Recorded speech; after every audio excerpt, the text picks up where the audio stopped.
Hello everyone, welcome to another episode of Ex Libris Gaming. In this episode I'm going to make a short review of a game that I have recently played and I can say I really liked it. The game is, well, it's Hellbox, huh? It's Age of Rome by Teetotum Studios, a company that it's the first game, from this company, and it was crowdfunded from, it was a Kickstarter campaign, if I'm not mistaken. I am sorry about it, but the point is that the game is, is with us, and I've got the chance to get it and play it. It's before getting into the review, let me say that Teetotum Games also produces and it's ready to launch its Kickstarter campaign for their next game, Restart, which I have already presented in this channel. I'll have the link in the description, so you can watch also this video of mine. Before continuing, let me say that Teetotum will be at Essen Spiel in the town of Essen, and maybe it's your last chance to get a copy of Age of Rome, because the stock is limited. The guys, I think they've got almost all of their stock there, so it's a great chance to, if you're lucky enough, of course, attending Essen Spiel, it's a great chance to get the game. If you can afford it, get the Emperor edition, the most expensive, but it's full of very nice additions to the main game. Not that the main game, of course, is not the core game is not playable or anything like that. The components, the basic components of the game is excellent in every edition, but Emperor editions has got some very nice metal coins, and also the insert is superb, one of the most well designed inserts I've seen in a game, so it's totally worth it. Okay, I know I'm late to the party of Age of Rome. Maybe you have already seen reviews and unboxings and presentations, but let me say that it is a game that plays very nice, and it plays easily. It's very easy to get the grasp of the rules of the game, the actions and the turn sequence. It is a game that combines tile building, at least one of the main kinds of tile building games. So if you're into tile building, and the tiles look fantastic, look absolutely, those acrylic transparent tiles look amazing. And of course there is also a worker placement element. Moreover, there are some hidden quests for the players, there are cards, there are events, and there is a great way to provide player interaction, because depending on the event cards, you're not always going to play in the same region in the board of the game. So what you build in your turn may very well be used against you from your opponent's next turn, and of course what they build can also get used by you. So there's a lot of room for strategic decisions, and this provides depth to the game.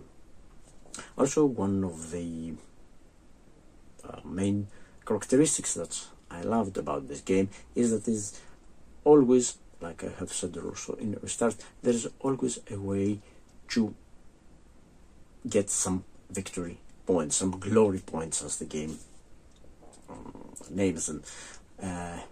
I mean, there is no matter how bad you have done, how unwise were your decisions in the previous, in every phases, other building phase, of course, where you place your tiles, and then there are the action phases that provide you with that allow you to use the buildings and get the benefits, get glory, get money, and stuff like that.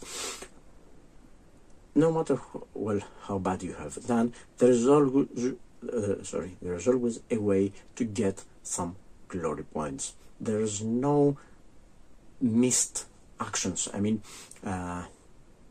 there's no player will find him or herself in the situation where they won't be able to get some points, even if they have nothing to do with their placements, with their meeple. With them, they can always use them to get points, even if they end up with just a pile of money. Then the money is also worth some points, at least at the end of the game. And there are other elements that help player that kind of level the competition and help player accumulate points and not fall far off behind the others. Also, it's quick. It's rather fast playing. Okay, if you're into analysis paralysis, then yeah, you can take as many hours as you want. But for normal players that play mainly to enjoy the game, to see how it works, it plays really fast. In the beginning of the game, the resources and actions are quite limited, but as the turns progress, then more resources and more actions become available to the players, and then it gets really interesting. Forgot to mention another mechanism of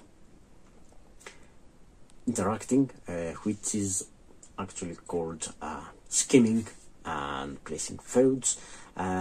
Basically, what you do is you can sabotage the efforts of other players, and the other players can also sabotage yours. So there is an element of interaction, and of course there is. I know some people say there is luck. Yes, there is some luck in the game, and this luck is about how the board will rotate, which the sequence of the areas you're going to be able to access the provinces.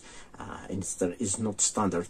So, and of course, who is the first player each time is not even standard. So I think it's a great game. I have played solo. It's got a solo mode. It seems simple as a solo mode, but it's difficult because the board is programmed. Okay, it's made in such a way that follows your movement. It doesn't let you monopolize the board.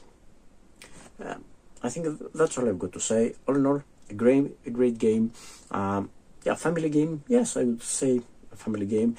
It's a game with a good company. You're going to have lots of fun. The art is excellent. The components are excellent, and the gameplay is fast, efficient, and quite simple. So you can just explain it in, I don't know, half an hour. You can explain everything, or even less, and you can start and enjoy playing. I mean, you can it plays fast enough that you can play two times in a row. So one just to learn the game, and the other play with more depth.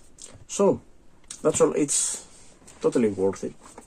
Totally worth getting it. Oh, yeah, it's heavy. It's heavy. So that was it. Age of Rome by Teetotum Studios, and yeah, I loved this game. So thank you for watching. See you in the next episode.